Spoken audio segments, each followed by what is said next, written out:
Now we're recording, and you can judge whether it was worth the wait. Our topic this morning is independent spirit. The root desire of all of us is the desire to be free. Now, free of what exactly? Because that's always the question. Usually, freedom is nothing more than an escapist fantasy. Now, my mother used to say, I'm going to win the lottery and I'll be out of here. And then we would look at her confused. Those of us who were adults in the room would say, but Phyllis, where will you go? And of course, she didn't know. She was not acting from any sort of sense of independence of spirit, but from an escapist desire to leave the humdrum life in which she found herself behind. She never did win, by the way. Now, there is an expression of gnawing, an expression of wanting to be free that gnaws at us. So we all recognize we are trapped somewhat, and we want to be free and independent of that feeling, but we don't usually have any further ideas about that. So we remain stuck, or if you will, dependent on our current circumstances and conditions. We have to admit we've created those. And we also have to admit that we cannot seem to create a way out of them. Now, at a material standpoint and from a societal standpoint, mundane, if you will, this is the situation that confronted our forefathers. They found themselves in an intolerable and oppressive condition. They were much like the Jews in Egypt or the Jews in occupied Palestine by the Romans. No one, to quote a former president, likes to be occupied. And so we have it that two statesmen, among many, born here to privilege, into families from and controlling the British colonies, as we were once called, they were entrenched in society, just as Moses was entrenched in the society of Egypt. And yet they were also outsiders. They were able to direct their intellect, their learning, their minds and hearts on what they saw, and they saw it just was not right. They could tap into the independence of spirit, and they could see that the conditions binding the citizenry at the time were not in service to the people, but were quite the opposite, that the people had been viewed as servants of the prevailing government, and it was time for them to speak up. And speak up they did. One of the first papers is the Declaration of Independence, of course, that begins when in the course of human events, it becomes necessary for a people to dissolve the political bands which have connected them with another, and to assume among the powers of the earth the separate and equal station to which the laws of nature and of nature's God entitle them. A decent respect to the opinions of mankind requires that they should declare the causes which impel them to the separation. And we hold these truths to be self-evident, that all men are created equal, that they are all endowed by their Creator with certain unalienable rights, that among these are life, liberty, and the pursuit of happiness, and that to secure these rights, governments are instituted among men, deriving their just powers from the consent of the governed, that whenever any form of government becomes destructive of these ends, it is the right of the people to alter or to abolish it and to institute new government, laying its foundation on principles and organizing its powers as to them shall seem most likely to affect all of their safety and happiness, in other words, on God. And so when confronted with the conditions as they saw them, our forefathers spoke up, and they objected, and they decided that the government that was man, whose breath was in his nostrils, was not working and could be changed. And what's more, that there was a larger spirit back of all of it, God. And they were going to declare to the people to tap into that spirit. And that is the same situation that confronts us on a daily basis, albeit on a far smaller scale, we realize it is time to let the government of ourselves be on his shoulders, that we are going to God and to be God-governed, not merely self-governed, as the founders promoted, but more so, ourself will be governed by God. And how exactly do we go from subjugated employee eking out a living to someone so tapped into his or her higher sense of self and to be God-governed and bring this forth into demonstration in our daily lives? How exactly do we do that? How do we release this sense of bondage to the daily material living and begin to operate from this sense of spirit that is large, infinite, ever abundant, loving, and free? Well, we have to start thinking big. We have to think from the standpoint of God. I had begun to read a book this week from the 1950s, a motivational book by a then sociologist and corporate growth expert. The title of that book is The Magic of Thinking Big.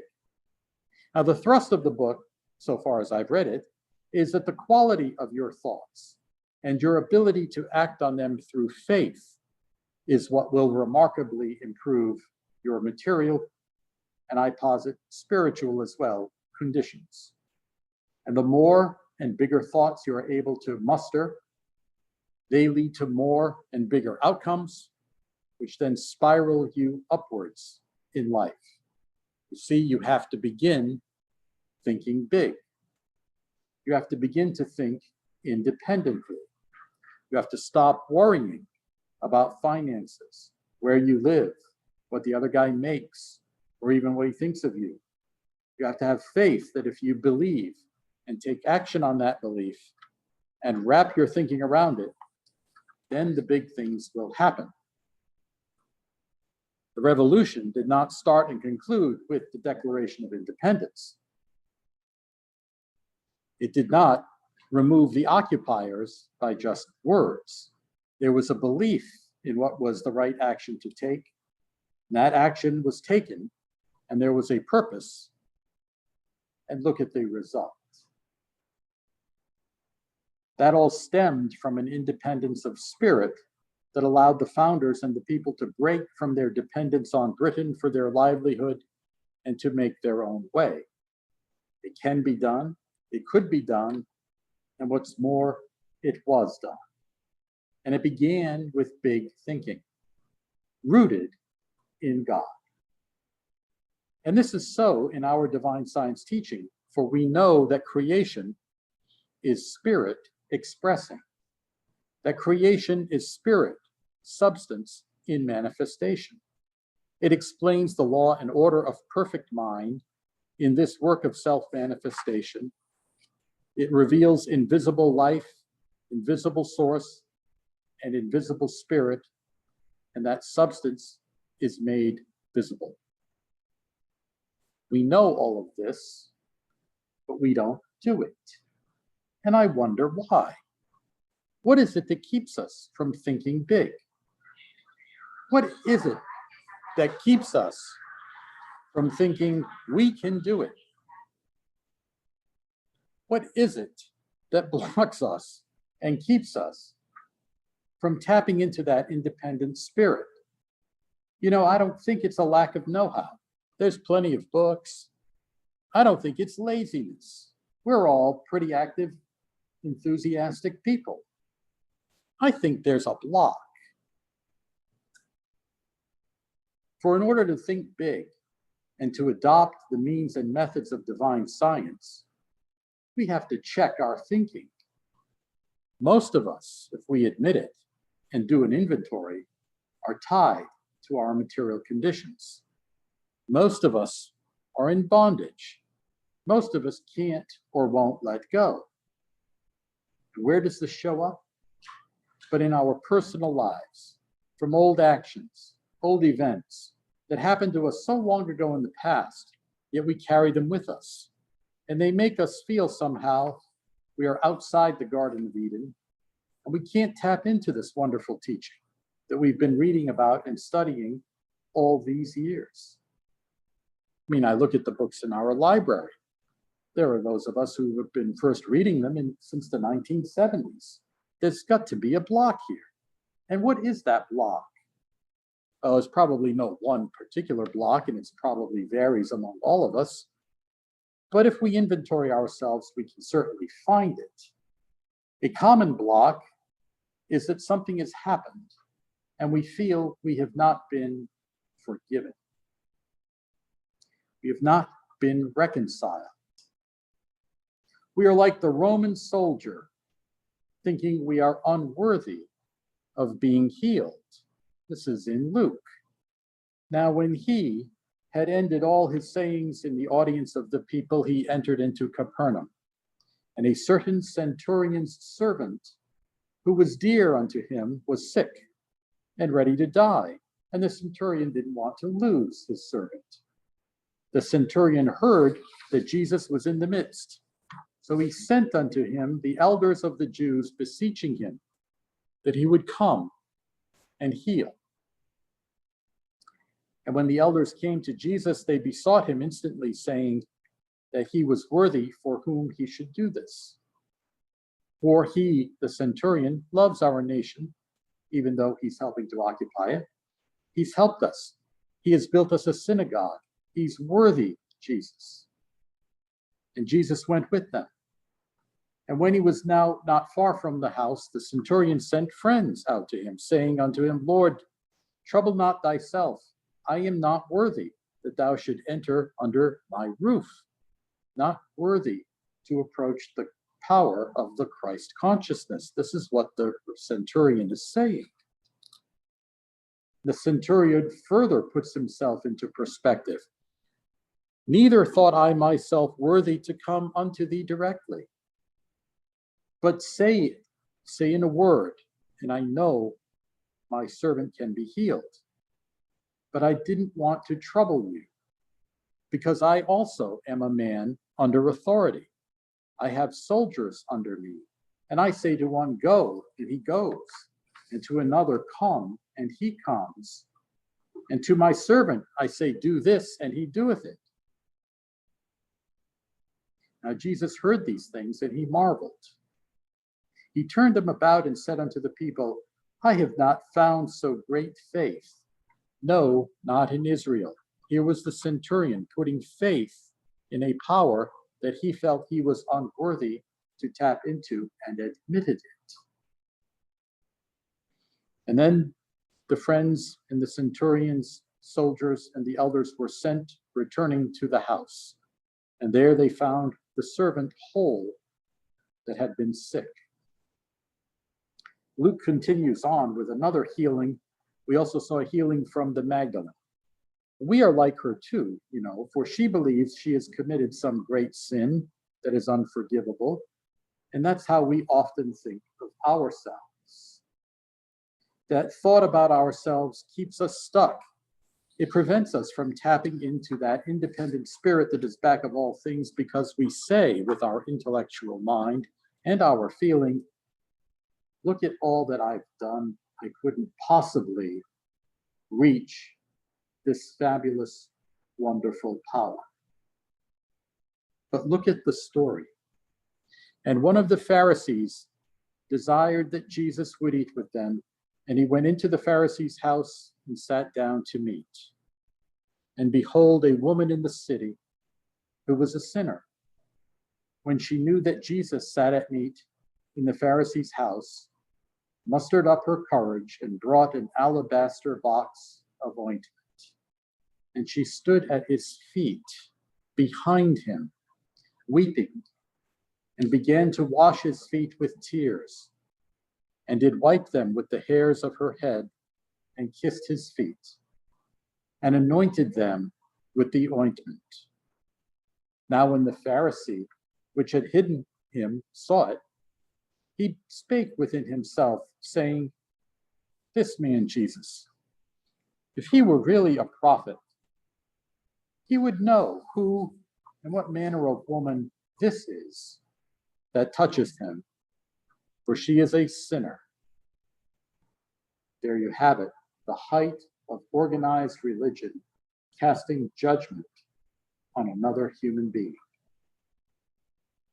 And Jesus answering said unto him, Simon, I have something to say unto thee. There was a certain creditor who had two debtors. One owed 500 pence and the other 50. And when they each had nothing to pay, he frankly forgave them both. Tell me, which one of them will love the creditor most? And Simon answered and said, I suppose he to whom he forgave most. And Jesus said unto him, Thou hast answered rightly, thou hast in this instant rightly judged. And he turned to the woman and said unto Simon, See her, I entered your house, you gave me no water for my feet, but she has washed my feet with her tears and wiped them with the hairs of her head. You gave me no kiss to welcome me, but this woman, since the time I came in, has not ceased to kiss my feet.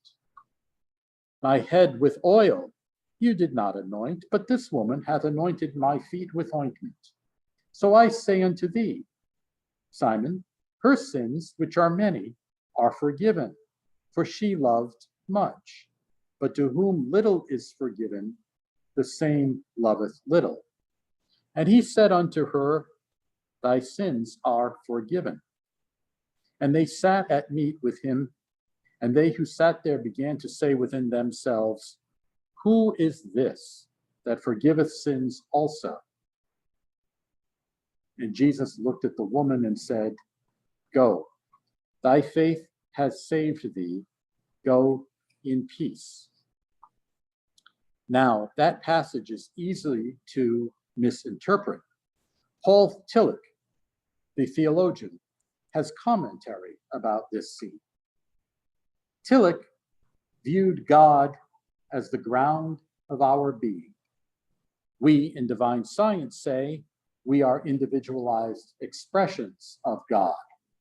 So you see, we are aligned with Paul Tillich. Let's look at what Paul Tillich says about this scene. Tillich comments on it this way. The washing of the feet was, in those times, an expression of love that only comes because much has been forgiven. Notice, Jesus did not forgive her. He recognized that she was forgiven, passive tense, by the love she expressed. He recognized that in order to have expressed that much love, she must have sought and received that much forgiveness.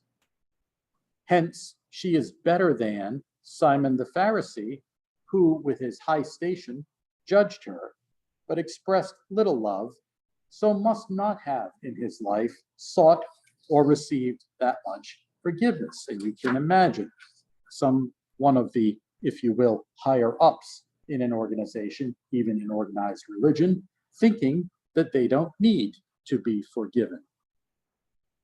In other words, when we are still walking around with hurts and all that prevent our own transformation, notwithstanding religious vocation, it keeps us from transformation. Wearing a clerical collar is hardly the same as the type of rank seeking of and receiving forgiveness that we're talking about. Now, do we need to find the actual person, or in many cases, persons that we have harmed? Well, perhaps. But what if they cannot be found, or worse, they are found but rebuff our requests? Are we stuck? Hardly. Notice, by the woman washing Jesus' feet while weeping, she is seeking forgiveness, for she has brought her sins, her misdeeds, all her regrets in life to Christ consciousness within. There, within, is where she sought forgiveness. When no one else was there to seek it from, she went to the Christ. And likewise, we can go within, and the mere attitude of seeking of forgiveness is the recognition, and we shall receive the very forgiveness we seek in just the equivalent amount of our seeking. And how does this show up? In our attitude shift. Look, it's relatively simple to find someone we have been harboring a resentment against or whom we think has done us wrong, and find them and forgive them. The forgiving of others part, somewhat easy, hardly as humbling or reconciling as seeking forgiveness for what we have done. And how does it look? Let's say we have taken this attitude. Now we're driving down the road and someone cuts us off in traffic. We're different. We have compassion. We have love. We know they didn't mean it. They were simply trying to get somewhere because of their own imprisoned thoughts. We then have instantly become a source of love and compassion. And that soon is contagious, as they say. We have lit our candle out from under a bushel, but high on a hill. So we use our independent spirit. That does not mean we go off half-cocked. Rather, it means our independent spirit allows us to detach from the surroundings and their meaning to us. How much easier is it to seek and receive forgiveness when we are not thinking that the person from whom we seek it holds us in judgment? We are detached. We can seek out faith and allow God to bring us forth into our new way of being, because we have the independence of spirit. And God will now appear in our lives, just like the desert rose in the passages from Isaiah. God is on the scene.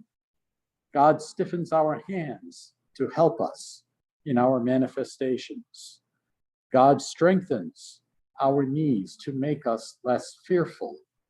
He brings forth in conspiracy with us our large and grand ideas for a more abundant life, because it allows us to tap in.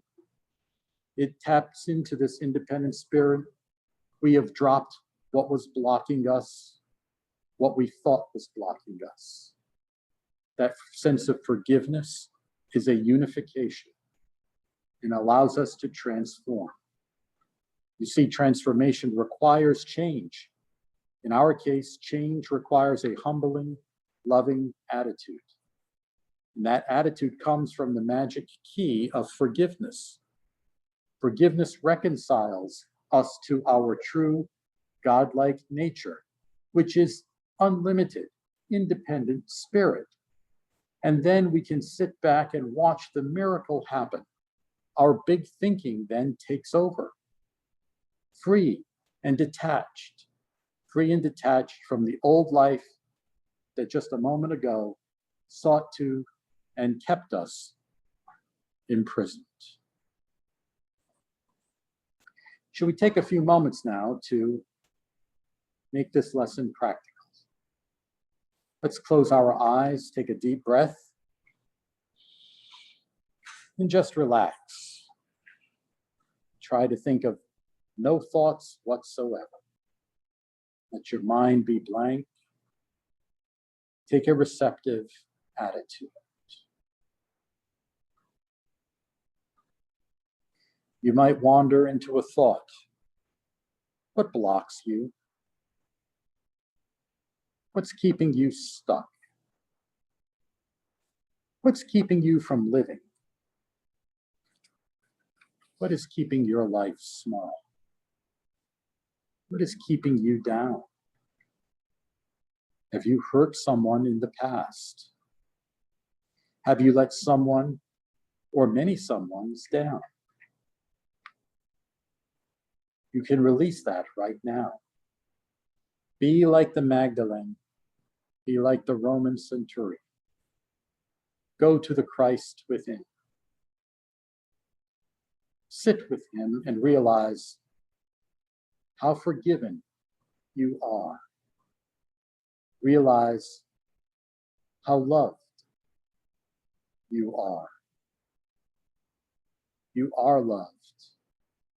You are meant to bring forth your light. Let your light shine before men. Do not keep it hidden in a bushel. Let it shine for all of us to see and bask in. You are forgiven. You are loved. You are transformed. Live from the standpoint of the God within. Express love and gratitude. Think big. Think independently. Go forth and be a beacon of light, faith, and hope for us all. Amen. May the Lord bless you and keep you.